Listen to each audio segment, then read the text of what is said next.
Hey, what's going on? Daniel from D7Cs. Hope you're doing well. Today, I actually wanted to do a long-term review on this guy. This is the Brown Cortex XL. I've had this for a little while now. I did like what do you call it, unboxing first impressions video a while back. But now that I've actually carried and used this on the regular, I think I have a really good sense of what this knife is all about. So let's go ahead and turn this camera around and let's get right into it. All right, now that we have the camera turned around, just want to go into a deeper dive on this guy. This is the Brown Cortex XL. Now, like I mentioned earlier, I've had this knife for a little while now, and I know some folks were curious on what my thoughts were now that I've actually carried and used this on the regular. And right off the bat, I'll tell you this. I was really impressed when I first got this knife in. You know, the fit and finish, the action, the feel in hand, the visual aesthetics, man, they all left a really lasting impression on me. And now that I've actually had it, man, I've fallen in love with this knife even more so, mainly because this knife is an excellence it's an excellent cutter. This thing slices and dices so well. And I think it really has to do a lot with, first of all, this blade stock is fairly thin. I think it may be the thinnest out of the Brown lineup. I've had several of his models, and this is by far, just off the top of my head, the thinnest blade stock. On top of that, this hollow grind is so well executed. It tapers down to a really nice fine edge, and man, this thing right out of the box just sliced through things like nobody's business. Now, I've had the LHCX, I've had the Mini FSD, the Mini FSDI, and what else did I have? I think that may be it. And all those knives, they were decent cutters out of the box. I think really the Mini FSD had the dullest edge out of the box, so it wasn't like a super great slicer. And the Mini FSDI was a little bit better, but the Cortex XL by far outperformed them all. Like, I mean, this thing is so just a joy to cut with. Gosh, yeah. So if you're really looking for kind of your next pickup and you're looking at brown knives and performance is a really important factor, you cannot go wrong with the Cortex XL. This thing is really designed to cut. I mean, bar none. I mean, I think definitely the action is still there. This is one of the best actions. I mean, okay, let me take that back. The Mini FSDI had, I think, my favorite action and acoustics. The Mini FSD was the most fun because it had all those different deployment options. The LHCX was just kind of it was an overall really good action, very smooth. The Cortex XL, I think, is a very unique model in their lineup because the action and acoustics is just different. It's just unique. It's of course incredibly smooth. It's running on ceramic ball bearings. The acoustics is just, I don't know if the acoustics comes through on the camera, but it is wonderful. It has a very unique kind of a click acoustic tone. It's very pleasant. I hope that comes through on camera. Yeah. of course, you have this really interesting mohawk top flipper design. Like I said in the my first impressions video, I honestly did not know how I would like this kind of that mohawk top flipper. You know, I'm not a big fan of like front flippers or top flippers, to be honest. Just my hands, like my fingers aren't nimble enough to manipulate that all that comfortably. So that was really one of the biggest reasons why I was hesitant to pick one of these guys up, because yeah, that I just didn't know honestly if I would really enjoy this thing, you know, and it just visually it looked a little out of place. Like it was almost like an afterthought, which I know is not the case, because I know Craig Brown is an aerospace engineer by trade, and I'm assuming that every design element is really thoughtfully kind of laid out as an engineer. I know a few engineers. I have some really good friends who are engineers, and they're very meticulous and really thoughtful in the way they design and approach kind of design challenges and things of that nature. So I'm sure this was not an afterthought.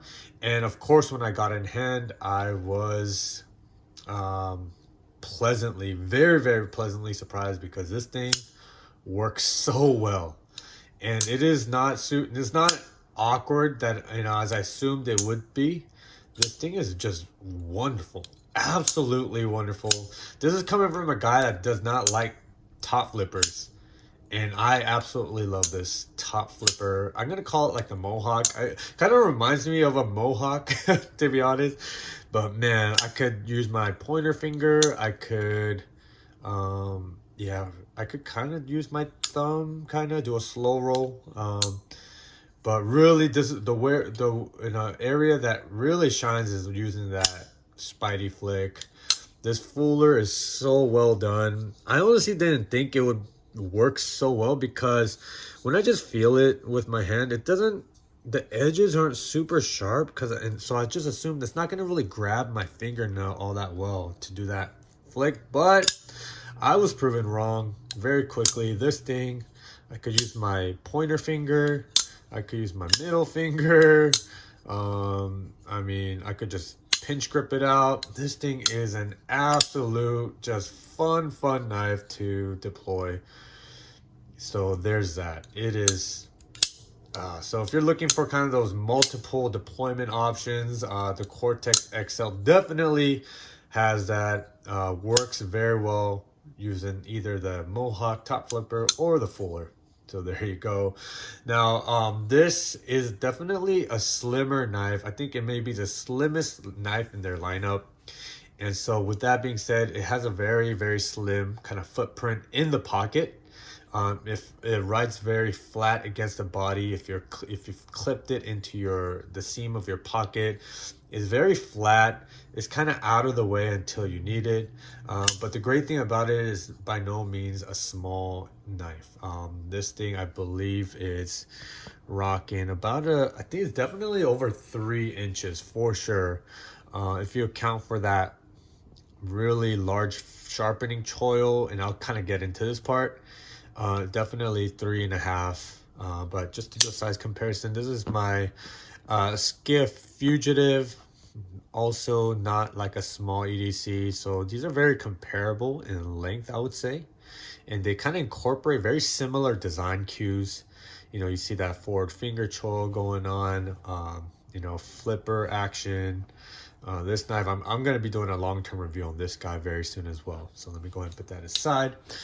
So with that being said, this is by no means a small EDC. So if you're looking for a knife that is going to be kind of slim in the pocket, slim in hand, but still very comfortable and still has like that length, then definitely the Cortex XL is an amazing knife for that. Now let me get into that interesting kind of this I want to say it's a large sharpening choil that acts as a secondary kind of a forward finger choil. Now the reason why I say that is, let me see if I can get in the camera.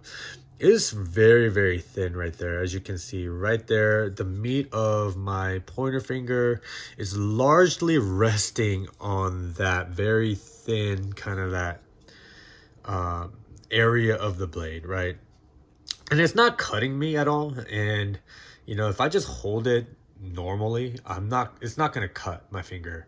But I do feel it kind of dig into my finger, so that if I was to really bear down on it, or if I wasn't really thinking and I just gripped this knife super heavy, or if I was cutting something and I slipped, that area would definitely cut my finger. And so that's why I want to say that this is probably a very large finger. I'm not a large sharpening choil. And for that purpose, I mean, Craig Brown has done it wonderfully well. You can see there is so much life, you know, before it even reaches the, what do you call it? The plunge, right? I think that's what they call it, that plunge, or that sharpening, kind of that area where it goes up. And so you have all this blade life. I mean, you could probably sharpen this for a lifetime and it will not, you know, reach that plunge grind, and it will kind of maintain this very nice kind of blade profile for a long time. So I mean, shout out to Craig Brown for doing that.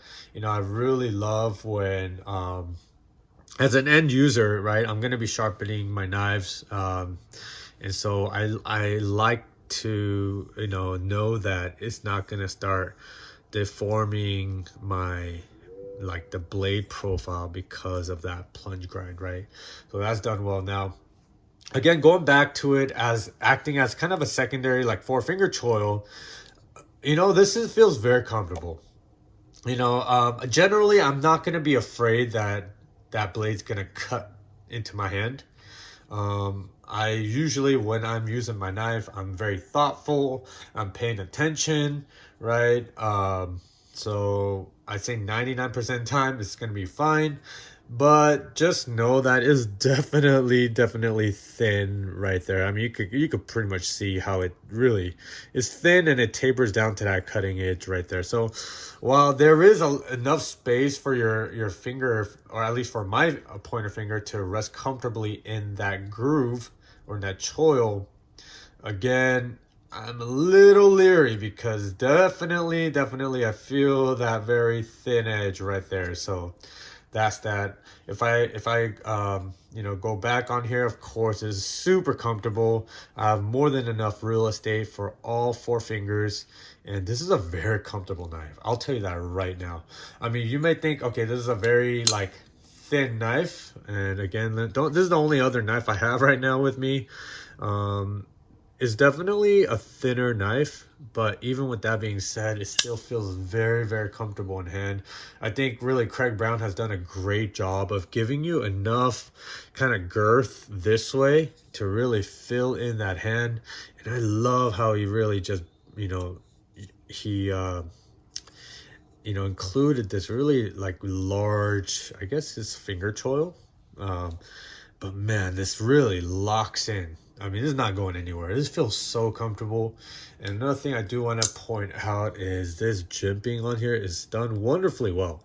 You know, it's not aggressive. It's just enough to know that your thumb is, you know, my thumb is resting on that ramp. And yeah, it's not gonna, like, provide, like, locked in traction whatsoever. But I'd rather have this than have too aggressive of a jimping. You know what I'm saying? Like, this feels very pleasant, very comfortable, you know, very warm in the hand. So I have no problem just kind of resting my thumb on there if I need to really bear down on the blade. Now, the next thing, now I gotta say, this is one of my favorite blade shapes. I don't know what you call this. I should know by this time. Warncliffe or a sheep's foot or a sheep's cliff or a worn foot. I don't know. All I know is I love this blade shape because the majority of my cutting task, I'm using this pinch grip, and I'm usually breaking into some sort of packaging, even food prep. I'm kind of slicing and dicing vegetables, I'm usually doing it like this. So, you know, I get to take advantage of that tip and just that relatively flat blade profile. So this works very well as an EDC. If you are cutting down a lot of boxes, going into packages, kind of cutting through tape, and doing some basic maybe food prep, rope cutting, zip ties, you know, just everyday normal EDC tasks, this blade shape to me is like super ideal. You know, I don't have to angle my wrist at too far of a weird angle to take advantage of that tip versus something like a traditional kind of a drop point. You know, the tip is kind of canted all the way up this way. So if I really want to use that tip, I have to definitely kind of cant my wrist a lot more aggressively than I would with a tip that is already canted down, right? So, you know, I'm kind of like this versus this. The tip is already down there, so all I just gotta do is boom, there. I hope that illustration makes sense. Yeah, but going to the tip now, the tip, you know, so again, this is a very a thinner blade stock, not a super thin one, but it is thinner. And you know, I kind of thought, okay, the tip might be a little fragile, but man, I've used this knife on multiple occasions, and that tip has held up very well. There is no chips, no dings. I don't know if Craig uses his own kind of proprietary heat treat on this MagnaCut, or if he outsources it to someone else, but whoever did this heat treat on this done an amazing job. This thing, I feel like it really performs like a high-end steel. I'm not a steel nerd, but just as a everyday knife enthusiast, this knife, the edge of this knife, the tip has held up really well. There's no chips. I don't notice any rolls. I mean, it's been a phenomenal blade. Again, like I mentioned, this is MagnaCut, indicated right there by the M. I think Craig Brown is using now, I think most, if not all of his knives are using MagnaCut, like a lot of the knife makers out there today. And, you know, I hear very interesting, like kind of mixed reviews on MagnaCut. I think most folks really enjoy it. Some folks are saying that's overrated and, you know, it's not as awesome as folks make it out to be. Honestly, I cannot tell between MagnaCut and like S45VN on this guy. I just cannot tell unless I'm like a chemist and I'm able to break down the molecular kind of DNA of a steel. Other than that, M390, MagnaCut, S45VN, all those blade steels are good. They feel honestly very similar. The only the steels that definitely I could tell difference was when I had what was it? It was not LMAX. It was it escapes me. Like one of the really ultra like high hard like steels like S90V or what's the one that I'm thinking of that I cannot remember. Anyways, when it's like, you know, when the steel's like at like 69 to 70 HRC, I could definitely tell, you know. But anything like in the 60s range, like MagnaCut, I think is clocking in average around like 60 to 63. I can't really tell the difference. I mean, all I can say is that it's been a great slicer, great performer. It's held the edge really well. It hasn't seen any damage from what I've noticed, and yeah, just overall really great EDC performer. What else can I say about this? I mean, the action has definitely smoothed out even more so since I've had it. The acoustics, oh my gosh, the acoustics on this is just so good, so good. It's I love it, man. I love it. Oh, one other thing. I did take this knife apart and cleaned it up, put it back together, and it is one of the easiest knives to do so. It's literally held together by two screws. The body the body and the pivot screw, and this is a captured pivot design, so all you need is one tool. I love that. And the interesting thing about this is the torque size of the pivot screw is smaller than the body screw, which I don't think functionally it makes a big difference, but this is the only knife that I've seen that happen. Usually the body screw is smaller than the pivot screw, but it's neither here nor there, because I think this is these are big sizes, okay? These aren't like T6s or anything like that. So it's gonna hold up, you know. But yeah, super easy to maintain. It's very simple. On the inside is literally the blade and the bearings, and that's it. I mean, it's super easy. This knife is just a very user-friendly knife, easy to maintain, easy to take care of. And I think really Craig Brown has done a phenomenal job of keeping the end user in mind when he designed this knife. Now, of course, the fit and finish is top notch, like all of his other knives. I love this like milling pattern. It almost gives it like a 3D visual, right? I forgot the number of this milling pattern, but it is one of my favorite ones. It just really just is beautiful. The lines are all really crisp. You know, I love how he brought that pattern up to the pocket clip. Everything is just seamless. Very beautiful knife. Beautiful knife. So there you go. There's my deep dive into the Cortex XL. It continues to be one of my main kind of go-tos. And it just continues to impress. I absolutely love this knife. And if you're kind of thinking about snagging one of these, I'd say go for it. You will not be disappointed.